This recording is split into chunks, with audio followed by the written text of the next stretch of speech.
Well, hello, Lindsay. How are you doing today? I'm well, Michael. How are you? Oh, I'm just doing excellent. Thank you so much for agreeing to be part of our show today. You have got so much to offer, and I know we have a lot to talk about.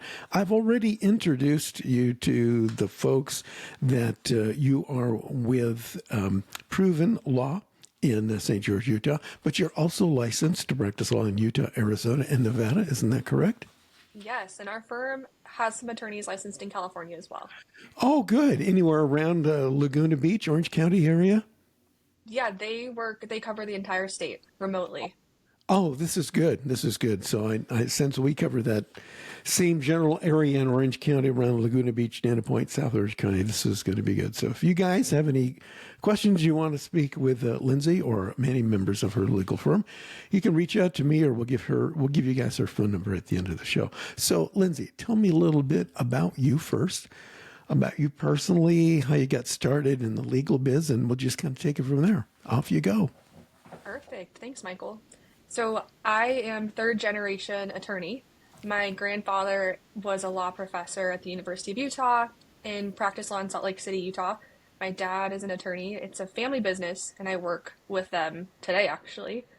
So my whole life, the law was a hot topic of conversation around the table, and it's something that I thought maybe I would pursue, and I ended up going to law school, and I've been working here at the family business since 2021 as a lawyer. Um, but I've loved it. It's been great. I tried to go to dental school for a minute. I'm a little bit of a rebel and didn't want to follow the family business, the family path. But I'm glad that I've ended up where I'm at. Wait, you were going to go to dental school? Yes, I was. So what did you do to discover that you did not want to finish dental school? I learned that I like to make connections with people and joke around and get to know them individually. And as a dentist, that's the most annoying thing ever when your dentist is asking you questions and they have tools and fingers in your mouth. So Yeah. this profession is just a little bit more suited for me. Yeah, because I think, in the world of dentistry, rather than making connections, it's more about doing extractions. And so I could, Exactly. I could see why that wasn't your favorite thing to do. So I know that you're involved a lot in the community, doing community service. Tell me about that. Yeah, I'm involved at the state level in Utah on a leadership group for estate planners, and so I help coordinate and plan continuing legal education for all estate planners in Utah. That's a volunteer. I've been doing that. This is my third year, so I'll be the chair of it's called the estate planning section of the Utah Bar. I also go to Women's Influence Network events. So, helping support other women in business is something I really love, and I love connecting with those women. And I love to jump in and volunteer and serve where I can. And the Yeah. firm has been, on different boards locally. I am affiliated with Switchpoint on their legacy council, so I help educate people on Switchpoint and how they can leave money to support the charity through their trust. Oh, that's cool. I know you're involved with the Women Lawyers of Utah, so I think that's great, and some other things too. The what is it? The National Academy of Elder Law Attorneys, Utah Bar Association, Southern Utah Planning Council, American Bar Association. So I see that you're not busy. So Not at all. no, you've got nothing to do. And I know that you're married. You've got your husband's name is Ben. You've got a couple of dogs, hiking, outdoors, jet Yeah. jet skiing. But I have to let the folks know. So Ben and I had a delightful conversation yesterday. So just so make sure you guys know, Ben is her husband. Ben is also he's an attorney. Isn't he a personal injury attorney? He is. He has a billboard face. Oh my God, that's amazing. I'm going to meet Ben Thursday night. Just so you guys know, not only is Ben an attorney, a personal injury attorney, but he is also a musician.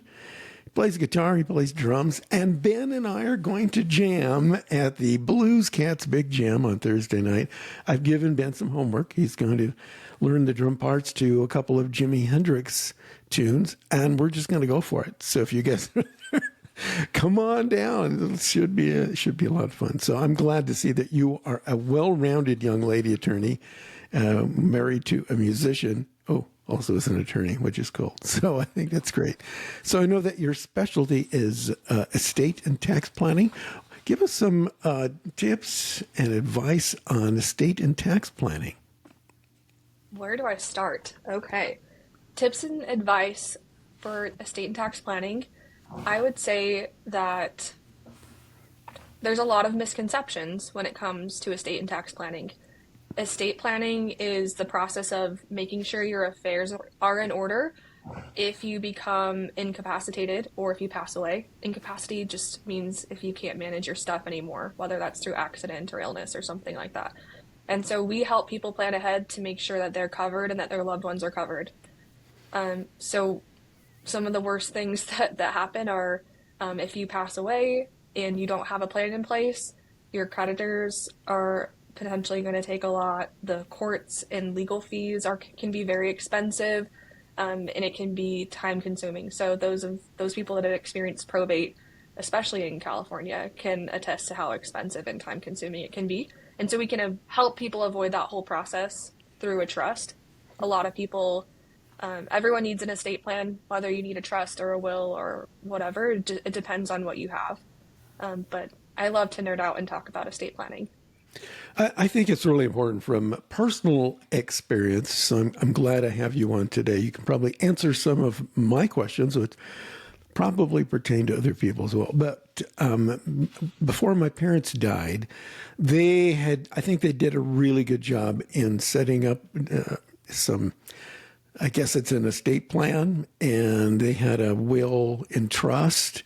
So the bottom line, they were trying to protect my brother and I so we wouldn't have to go through probate, which I know is a long and a time-consuming and a financially expensive process, and very, very frustrating from what I've seen from other people who have not taken your advice and done an estate plan, a tax plan, and set up a trust and all that kind of stuff. So we actually kind of skated through the whole thing, it was so nice, because I can tell you from experience, when your parents die, you don't want to deal with this kind of stuff and fight with your siblings. Oh, really? Well, mom left that to me. No, she didn't. She told me that was mine. Oh, yeah. But that never happens, though, does it, Lindsay? No. Never. That would never happen, because brothers and sisters all get along so well. Yeah. So it was great experience. Well, not the great experience that my mom and dad died, but we didn't have to go through all this stuff. So what are some, in terms of estate planning and tax planning and wills and trust, what are some, I know there's different routes and avenues. What are some things that you would recommend people take? Like, let's say they're elderly and it's like, oh my gosh, I'm 85 years old. I forgot to set up a will, a trust, and a tax plan and an estate plan. It's never too late, is it, until they're so Yeah. what should somebody do to get this thing going? Yeah, they should find an attorney that's licensed in their state. Where you live determines the laws that apply to you. So finding someone that's aware of the laws that apply to you is really important. And so that's the first step. And whether you own your home, even if it has a mortgage, if you have properties in multiple states, that if you have property in multiple states, that will trigger probate in each state where you own property Oh, without a plan, yeah, without a trust. So it's really important for people that have property in multiple states to set up a trust and move those properties into that trust ahead of time. There's 4 key documents that most people need. The first being a trust, the second being a last will and testament. The third is called a financial power of attorney or a durable power of attorney. And the fourth is called, in Utah, an advanced healthcare directive. A lot of people know that as a living will. It's medical decisions. So those are yeah. the 4 key documents that most people need. And and we need them for different scenarios. The last two I mentioned, the power of attorney and healthcare directive, one of the most common misconceptions is that those work after you pass away. So mom signed a power of attorney, so I'm good. I can sell her house now that she's passed away. And that's just not the case. A power of attorney expires when you pass away, and that's why we need the will and the trust to kick in and continue on after our loved ones have passed. So explain the trust to me. What's in the trust and how does it work and what are the benefits? Yeah, there's a lot of different types of trusts, but the most common trust that people need and set up is called a revocable trust. I like to think of it as a bucket. So you can put your stuff inside the bucket. The stuff would be your house, maybe your vehicles, your bank accounts. You can update your life insurance to flow into the bucket. It's a place that consolidates everything that you own, and you hold on to that bucket while you're alive. So you got the handle. You can take things in and out of it. And the way we avoid probate is in the trust, it says, when I kick the bucket, this is who can take the bucket from me and manage those assets. And so that person is called a successor trustee. And so the successor trustee can step in and grab the bucket and then manage those assets on the person's behalf that created the trust. And that's how we can get away from needing the courts at all, is the trust is set up to pass the bucket to the next person in line to manage it. So can more than one person be the successor trustee, or is there only one person who can hold the bucket and then goes, okay, I'm now holding the bucket since mom and dad died, and all this stuff, I'm in control, so you better be nice to me or you guys don't get nothing? Or can there be more than one successor of the trust? Yeah, great question. There can definitely be more than one successor trustee at a time. I would just caution to not have too many people holding the bucket at the same time, because it can make it a little more difficult administratively. So it can slow things down. It makes it harder to make decisions sometimes. But definitely it's common for people to have two or even three trustees at a time. I remember when my parents passed away, I was the designated trust bucket holder. What is the proper term for that? Successor trustee. Yeah, that's what I was. I was the successor trustee bucket holder. And I know that my brother, who shall remain nameless, let's just say a family member, was not happy that I was the bucket holder, because he said, well, I've been living up here for the last 10 years and I've been taking care of mom and dad, and you haven't been here. And just because you're the older anonymous family member, I think that I should have more say in being the bucket holder or the co-bucket holder. So I think that we should amend that, even though mom and dad have already died. And I said, yeah, I don't think so, for a variety of reasons. So is that a common thing where the non-successor bucket holder might complain and say, I think I should be the bucket holder. I've been up here for 10 years. But you know what? That probably never happened. So is that something that's a common occurrence?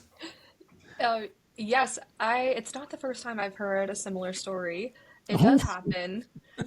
In our trusts, we make it really clear on what happens if a trustee wants to step down and who's next in line. We like to have a few people in line, and we do talk to our clients about the pros and cons of picking someone and what they should consider.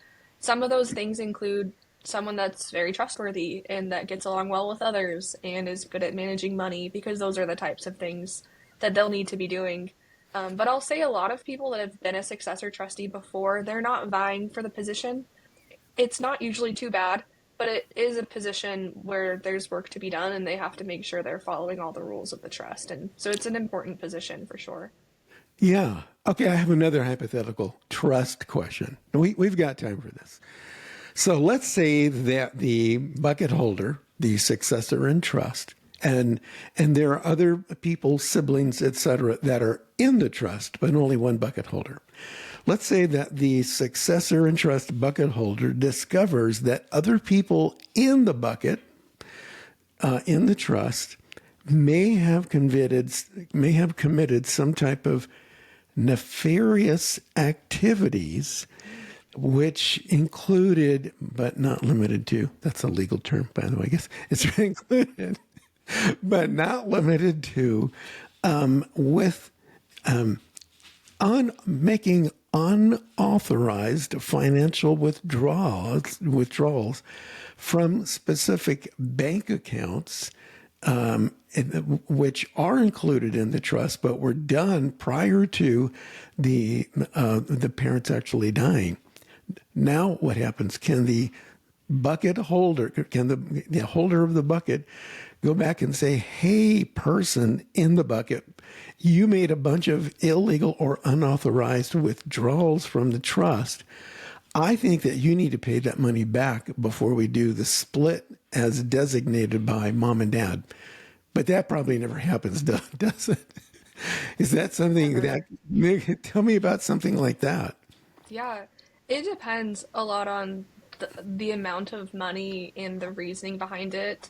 And if you have proof about it, you can know something happened, but being able to prove it happened is a whole nother thing. So it really depends on the situation, but a lot of times, the successor trustee, the bucket holder, they could pursue the beneficiary that took the money as a creditor. They stole money from the parents, let's say, in the scenario. And so they could pursue them. It just a lot of times is not worth the time and the money, in my opinion, to Yeah. go after them, but it would depend on the amounts at issue for sure. But But it can be done. yeah, yeah. Yeah. So, yeah. In this particular case, there was ample evidence, actually beyond evidence. Like proof and evidence, I know are different things. So, according to the evidence, which was proven to be factual, that did occur, but the bucket holder chose not to pursue any additional action. The amount was substantial, but there was still some left in the bucket to make everybody's life worth living, one might say. So that's good to know. So even though you're in the right, you don't always have to it's just because you can doesn't always mean you should. So, I mean, these people are your brothers and sisters and family members. And so, but Well, on the other hand, too, though, the bucket holder has, it's called a fiduciary duty, which in legal terms just means a really important big duty. yeah, They need to manage the trust assets for the benefit of the beneficiary. So they may need to pursue some things if they know there's money outstanding that's owed to the people that passed away or owed to the trust. They can't just let that go, but it'd be an analysis of, okay, is the cost to pursue this going to exceed the yes. amounts that you would potentially recover? So it's a tricky thing, and it's a thing I would definitely recommend people get a lawyer and share the specific numbers and situation to figure Yeah. that out. Yeah. In this particular case, the bucket holder did speak with an attorney, and it was his recommendation that, you know what, there's not that much. And though this over here is covered, I would suggest that you just at this point fulfill and abide by the measures that are contained within the trust and go and enjoy your life. There's no sense, legal things. I mean, you can drag this stuff out for years. Not that that's ever been done before. Never seen before. That's never happened because brothers and sisters always love each other. Yeah. Yeah. So a decision was made to okay, these things are cool. These things are covered. Let's just move on with our life. So, which is probably the best thing to do. I would say the relationships are way more important than the stuff, and the Yeah. people matter more. And one of the driving factors for me when helping design an estate plan for someone is considering the the chance of family harmony. And if clients are making a decision that's likely to cause hurt feelings and litigation down the road, I make sure to bring that up and flag it for them and try and restructure it in a way that will help people be friends, or to the level and extent they want to be, because it is just stuff at the end of the day, and the people are what really matter. That's good advice, and similar to the advice that the attorney gave to the bucket holder in this particular instance. So, and they all lived happily ever after. What was the second item on the list in addition to trusts of the four? Yeah, a will, a last will and testament. Yeah. So, what's the difference? So, if I have a trust, do I need a will? Yes, if you have a trust, you need a will as well. If you have a trust, you have a different type of will. Generally, you'll have a pour over will, which works with a trust. A will has a section in it that says what you want to happen with your stuff, a distribution section. Okay. If you have a trust, that distribution section just says give anything that I may have left out of my trust to my trust. So pour it over into the trust or pour it over into the bucket.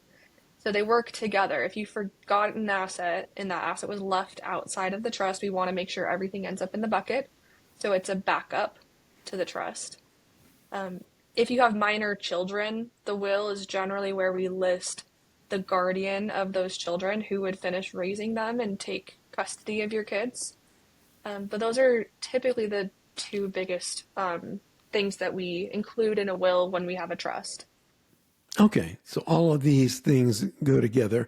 And what were the last two again? You tell me the last two again, one more time. Yeah, a financial power of attorney and a Okay. healthcare directive. Okay, so the healthcare directive is only for when the person is still alive. Maybe they're in the hospital and maybe they've got a DNR, do not resuscitate. And in the event of this happens, then,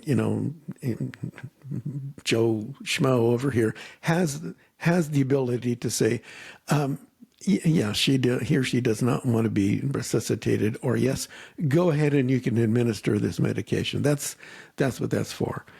And Exactly. and the power of attorney, that's to handle financial things. So if the people are still alive but are perhaps somewhat incapacitated for making logical financial decisions, then one person is designated to say, okay, yeah, so we're not going to buy 16 green Teslas. That's but we are going to pay the rent. Yes, we're going to pay the taxes, we're going to pay the rent, exactly. And those two documents are really important during life, but after someone passes away, that's where it's key to have a will and trust or some sort of document in place to dictate what happens after. Okay. So, Lindsay, in your experience, how many people, not clients, but how many people actually have made provisions for all four of these things? That is a great question. I haven't looked at the statistics recently, but well under 50% of the Really? population. Oh, yeah. So that means that 50% of all the folks listening today are not prepared to go to the great beyond and take care of all these things. That's incredible. You'd think that in this day and age, the other 50% would realize, gee, I'm kind of getting up there. Maybe I should at least make a will and a trust and get an advanced health care directive and have somebody be able to take over my finances just in case I'm unable to. 50%. Oh, yeah. That's incredible. Why do you think the reason is for that? I think there's a lot of reasons. It's easy to not want to think about your death or think about accident happening, and that can be really stressful for some people. Yeah. So that's a big one.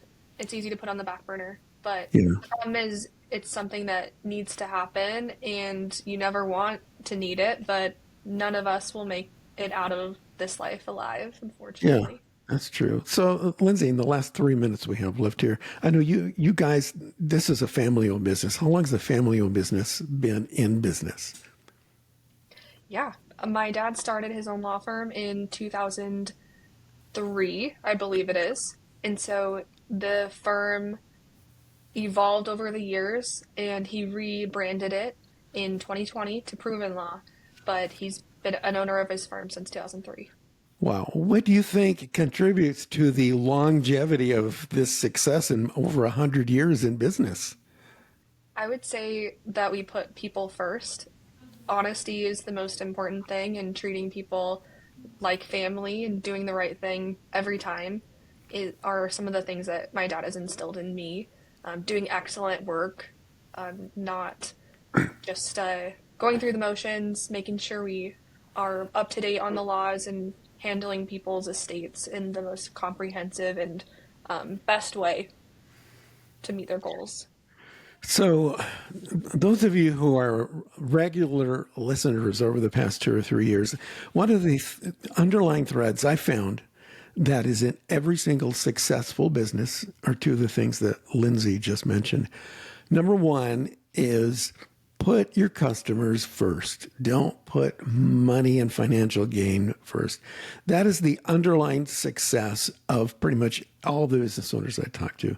And also, oh, what's this thing called again? Oh, I know. Oh, honesty. What a novel concept. And the thing with honesty is that you should not market. Yes, you should do business with me because I'm honest. What I found is generally the people who tell you they're honest are probably not really honest. Otherwise, they wouldn't be telling you that. It's self-evident. And obviously, it's been self-evident with your firm for over 100 years, which I think is one of the underlying contributing factors to your success. The fact that you're honest, you put your customer first. You don't put making a quick buck first. You just take care of the needs. And when you take care of the people will take care of you with this incredible, totally unique advertising concept called, oh, I know, word of mouth. Oh my gosh, they're going to tell other people how great you are. But I think that's terrific. One thing I do want to mention, I know that there are some folks that are perhaps considering a legal career. I know that you're passionate to have conversations with students and folks who are pursuing a legal career. Isn't that true? Absolutely. I would love to chat with anyone that is interested in going to law school or working in a law firm. Best way to reach me is probably on Instagram. Just find me there and send me a DM. I'd be happy to jump on a call or give you some advice about law school. What's your Instagram handle? It's at BAYL3S. Do that again. At BAYL3S. BAYL3S. So it's Lindsay Bayles. Lindsay is with Proven Law. They're a trust and estate tax firm located, well, she's in St. George, Utah, but you guys are all over the place, including California, Nevada, and Arizona. I'm going to give your phone number in case somebody's interested. It's 435-688-9331, 435-688-9231, and they can find you online at provenlaw.com. That is provenlaw.com. Lindsay, thank you so much for being such a great guest today. I've appreciated it. Thanks for having me, Michael. It's been a great time chatting with you today. My pleasure. I will see you guys again next week with another incredibly exciting adventure in the world of learning how to make it easy for people to give you money. Not the least of what we're always finding is just be honest, put your customers first, and everything will fall into place. I'll see you guys next time. Thanks a lot. Take care.